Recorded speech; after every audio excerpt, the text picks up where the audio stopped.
Last week I, 30 female, was invited to a supposedly fancy party by my longtime boyfriend Mark, 32. We'd been dating for 5 years, and while we'd discussed marriage before, there were no immediate plans for a wedding. Excited about the event, I dressed in my best attire and arrived at the designated venue. As I entered the grand hall, I was completely shocked to see all our family, friends and acquaintances gathered, eagerly waiting. It turns out Mark had orchestrated an elaborate surprise wedding for us without my knowledge. Everyone erupted into applause as I stood there, shocked and overwhelmed. I just felt a mix of emotions. While I love Mark and had dreamed of our future together, the idea of getting married without any prior discussion or consent felt like a breach of trust.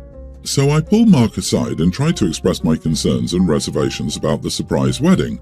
I explained that I wanted a say in the planning process, to be part of the decision-making and to have the chance to prepare mentally and emotionally for such a significant milestone in our lives. However, Mark dismissed my concerns, saying that he thought it would be a romantic gesture and that I would be thrilled. At that moment, I faced a difficult choice: go along with the surprise wedding, put on a smile despite feeling unsettled, or stand up for my autonomy and voice my true feelings.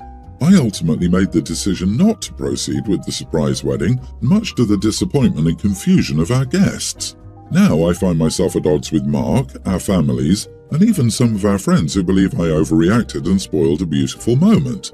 However, I firmly believe a marriage should be a joint decision, with open communication and shared expectations. Everyone's excuse for this is I've always talked about marrying Mark, and again, the problem isn't marrying him. The problem is not having any say in my wedding. Mark thought I'd appreciate it because I've always spoken about how stressful planning a wedding must be. Yes, I think it's stressful, it is, but I'd still like to plan one. After this whole ordeal, everyone asked if Mark and I were ending things, to which I replied no.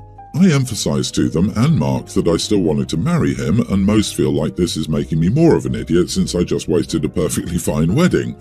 So, am I the idiot for refusing to attend my own surprise wedding, even though it was intended as a romantic gesture? Edit: I love surprises. It's a thing everyone has known me to love. Mark knew that I wanted to marry him and said wedding planning was stressful, thought a surprise wedding would be perfect. A surprise engagement is bland because it will always be a surprise, but not a wedding, lol. He threw this wedding for the surprise but explained how in a couple of days we could do a courthouse wedding to make it legal. This was his only way to surprise me. I love spontaneity, but legal marriage or not, I wanted a say in my wedding. To choose the perfect date, to choose my bridesmaids, to pick out my cake. Again, due to these thoughts, everyone thinks I'm the idiot because I could have gone along with the party and done a redo legal wedding. But again, I felt blindsided and confused, so I left. What the heck did I just read? A surprise wedding? A marriage is a partnership, not an ambush. If he marries you without having to ask you, what else would he do with the same excuse? Surprise, I got the new car we talked about. Oh, you wanted to choose the model, have the full experience? Surprise, I got us a house. We talked so much about a new house for us and the kids. We still have kids, right? Surprise, I called your boss and quit your job for you.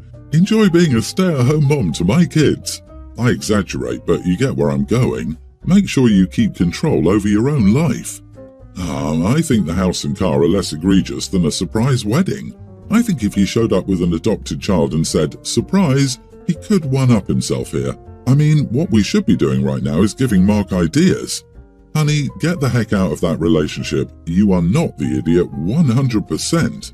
I did go to a surprise second wedding once. It was great and she loved it. But you know, they'd already been married 15 years and it was an anniversary party that she'd organised to celebrate their 15 years. No license is required. But a first wedding? An OP, unless you told your partner you want a surprise wedding, it's ludicrous to expect you to agree to get married on the spot. I'd also ask all my family and friends if they knew about this.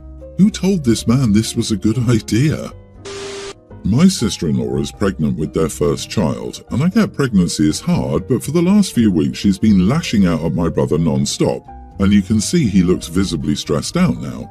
She's done it in front of our family and her family. Still, nobody ever defends my brother or says anything to her because they're all excited about the baby. So they're treating her like a queen who can do no wrong. Now, I love my sister-in-law and we've been like sisters since we grew up together, so I felt comfortable telling her to stop. I spoke up after she started yelling at my brother for making her into a whale. He kept apologizing to her, and everybody was coddling her and telling her how beautiful she was and how she didn't look big at all. When we were alone, I told her how she was behaving unfairly and treating my brother badly and stressing him out. I thought she took it well since she said she knew, but apparently not since she started crying to my brother. Everybody is treating me like I'm the devil for making her cry. My brother told me to stay out of his marriage and to mind my own business because I didn't understand what she was going through, and he said I was causing her stress. I tried to explain that I wasn't trying to hurt her, but I felt like she was being mean, which hasn't helped the situation. Am I the idiot? Not the idiot. I've never seen any friends or family of mine who've had children treat their partner like that while pregnant. She's completely out of line, and your family should be ashamed for treating you like that, for defending your brother, which they also should be doing. Your brothers are spineless for lashing out at you like that. Come on, verbal abuse is still abuse. If the sister-in-law has done this enough times for OP to be concerned, then yeah, you need to call it out. And it's not like OP did it in front of the whole family. OP waited until they could talk to sister-in-law privately, share their concerns, and sister-in-law made mountains out of molehills. I'm sorry, but being pregnant doesn't give you a free pass to treat your SO like crap. Oh, he made her a whale. Also, assuming this was a planned pregnancy, he didn't make her do anything. They did it together. Agreed. People seem to forget that it takes two to tango. She's 50% responsible for making herself a whale.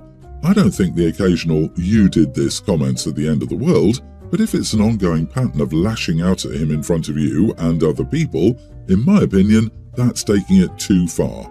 Speaking of which, if she's putting your brother on blast in front of other people, she's the one putting the state of marriage out there.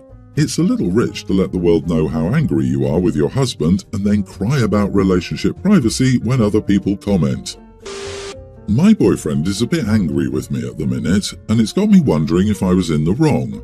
My boyfriend Josh, 22, and I, 22 female, booked ourselves in to do a scuba course in Tanzania. We started it a few days ago. It involves going through scuba theory, where we were tested and passed, and the instructors brought us to the beach to give it a go today. I really enjoyed it. My boyfriend less so. We're both strong swimmers, so we decided to try it. However, once my boyfriend got under the water, he started to panic. He immediately surfaced and he felt like a panic attack was coming on and wanted to leave. He wanted to get out of the gear and sit on the beach to wait for us, but I gently persuaded him to give it another go because I knew he would regret it later if he didn't at least try and waste all the money he spent. He did give it another go but struggled and sat on the beach, so the rest of us went back out and had a great time. I joined him after and explained how much fun it was and that we saw some fish. He was really happy for me, so I asked him again if he wanted to give it another go, and he just shut me down. He said that my asking before made him feel like he couldn't say no and like he didn't give it a proper go. I argued that he didn't even make it out into deeper water to put the things we learned to use. He maintains that he didn't want to have a panic attack in the deeper water and to put us in danger, and it's not my place to say whether he tried properly or not, because he thinks he did. Was I an idiot? I asked out of a good place because he looked so excited about the fish. I also don't think my asking him to try again was a big deal, because he's done this with other similar adventure activities we've tried and constantly laments he regrets not fully committing to the activity. Edit, he never had a panic attack under the water, he came up before he actually had one. That's why I gently asked him to dive again before he decided to sit out. You are the idiot, not for asking him to scuba dive again, but for later trying to argue that he didn't try hard enough. He's right, it's not your place to say. Your boyfriend did a sensible thing. His having a panic attack underwater could have put others in danger, not just himself. Also, I do get a small sense of you rubbing it in his face that you had a great time and he missed out. Who cares about fish anyway? I mean, taunting the boyfriend with the fish was icing on the cake of humiliation. I'm just as happy watching things from above the water's surface. Your boyfriend almost had a panic attack underwater, and you asked him to do the thing that almost gave him a panic attack again. How is this even a wise decision? You never force a person beyond their comfort zone unless you wish to create problems. Yep, it doesn't matter what other activities he regrets not fully committing to, we're talking about water. Deep water. I had a panic attack while snorkeling on my honeymoon. My husband and our guide got me out of the water as fast as possible, and no one tried encouraging me to give it another go because the money would be wasted. People drown during a panic attack. He's not being dramatic. Scuba diving is a really dangerous activity. My wife and I have 2 children, a toddler and a young grammar school-aged child. Our older child is on the autism spectrum. It goes without saying that this is a very stressful position and neither of us gets very much of a break from this. My wife is a stay-at-home mom and I have a full-time job. As happy as our children make us, it's not selfish for us to both desire breaks. We get them occasionally, but we made a deal to have 2 guaranteed breaks in a year, our birthdays and Mother and Father's Day. On those days, one parent takes on the brunt of the burden so the other can get a day to relax. Since our youngest was about 2, we practiced this. I've never failed to give my wife the day off she deserves. I'll schedule her a spa day or something she really wants to do and get her out of the house so she can relax while I'm on daddy duty. Then, when she gets back, our kids give her cards and gifts and we get a meal from her favourite place after they go to bed. My wife has been less consistent and doesn't really do as much as I do for her. The last year she hasn't really done anything. I typically try not to hold it against her as it's undoubtedly hard, but it does feel kind of unfair. I planned something for myself this Father's Day as she didn't indicate doing something for me. I warned her a week in advance and she said it was okay.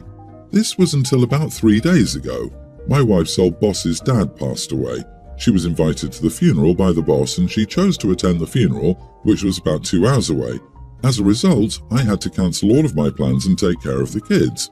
She was supposed to be home at around 5 in the evening, but didn't arrive until about 10. The kids were already asleep, and my wife neglected to help them get even Father's Day cards for me. We got into a huge argument when she got back. I told her that I felt like she'd really dropped the ball on this and didn't give me a break like I usually do for her. She told me that she's home with the kids all day, just about every day, and I only have to help out after work as far as she's concerned. I regularly get a break and she doesn't. I told her work isn't a break and that I was really looking forward to it today. She said that someone died and I was being completely selfish to make it about me. I said that it was someone she didn't know, who was the parent of someone she hadn't seen in over a year. I didn't think I was being selfish in asking her to prioritize my needs just as a gesture as I do hers. She's been angry at me since and we're not talking. Am I the idiot? Edit, she wasn't close to the father. From what I remember, she did have a good work relationship with her boss, but it's not like they were friends outside of work. You are the idiot. Nobody goes to a funeral for fun. Nobody would willingly choose a funeral to avoid Father's Day. It's a damn funeral. Everyone is focusing on the fact that it's her old boss's father, but clearly she felt close enough to drive 4 hours to attend, which you also felt was appropriate and only got mad when she was late getting home. But you know what? It's a funeral, and she drove 2 hours to get there. It makes sense she'd make the most of it. Funerals are special occasions that can't be rescheduled. I'm going against the grain here, not the idiot. Your wife could easily have gone to the funeral and come home at 5. Perhaps brought dinner, made baths and bed while you relaxed. She also could have helped the kids make and do something special for you. Old boss's dad. In my funeral book, that does not really justify leaving the family for an entire day, driving 4 hours and ignoring Father's Day. The funeral was just an excuse to get out of the house. You may have bigger issues than missing Father's Day. Tell your wife you would like a redo. Pick another Sunday for Father's Day. Maybe she'll actually help the kids do something fun for you. This is screaming to me that your wife wants adult time. You get to converse with your colleagues every day. She doesn't. She has you to socialize with, and is that it? Does she go out with friends without the kids? To me, she seemed to jump at the chance to socialize with people she knew and could have adult conversations with. Seriously, think about it and ask her if she's happy being a stay-at-home mom. She may miss working and the social aspect that comes with it. I think this isn't everyone's the idiot situation, but really, you both need to communicate better. Originally, my family wasn't even invited to come, but my boyfriend thought he'd be nice and invited them. I wanted to go to my favourite Moroccan restaurant that does these amazing shared tagine dishes. It was agreed upon and we decided to make reservations and go. The day my dad and youngest brother decided they didn't like the menu or it was too expensive for them to eat, there was a custom meal for them. I told my mom this was my birthday and I'd look forward to eating there for months. So if they wanted to bail, they could. I'm going and my boyfriend is going. My mom started complaining that we could pick something different for my birthday dinner. I said that's fine if they were willing to pay for my boyfriend and I could still go to the Moroccan restaurant. My mom called me ungrateful for not accommodating my whole family on what was my birthday. I should have picked a normal restaurant and this whole mess could have been avoided. I told my mom I didn't even want them there in the first place, but my boyfriend was being polite. My mom called me a selfish witch and refused to give me even a gift now. Am I the idiot for insisting on the food I want for my birthday? I should have picked a normal restaurant. There it is. I grew up in a family like this. I spent too many damn years of my life having Denny's for my birthday dinner to keep my grandparents happy.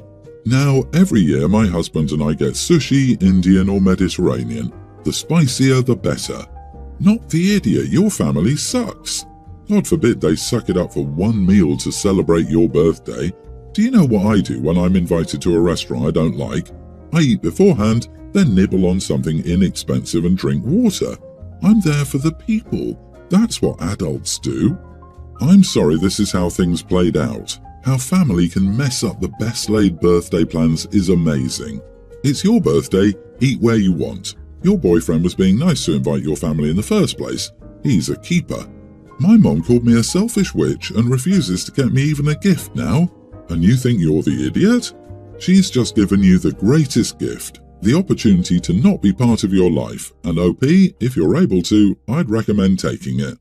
Happy birthday, enjoy, and next year, tell boyfriend, let's just do us.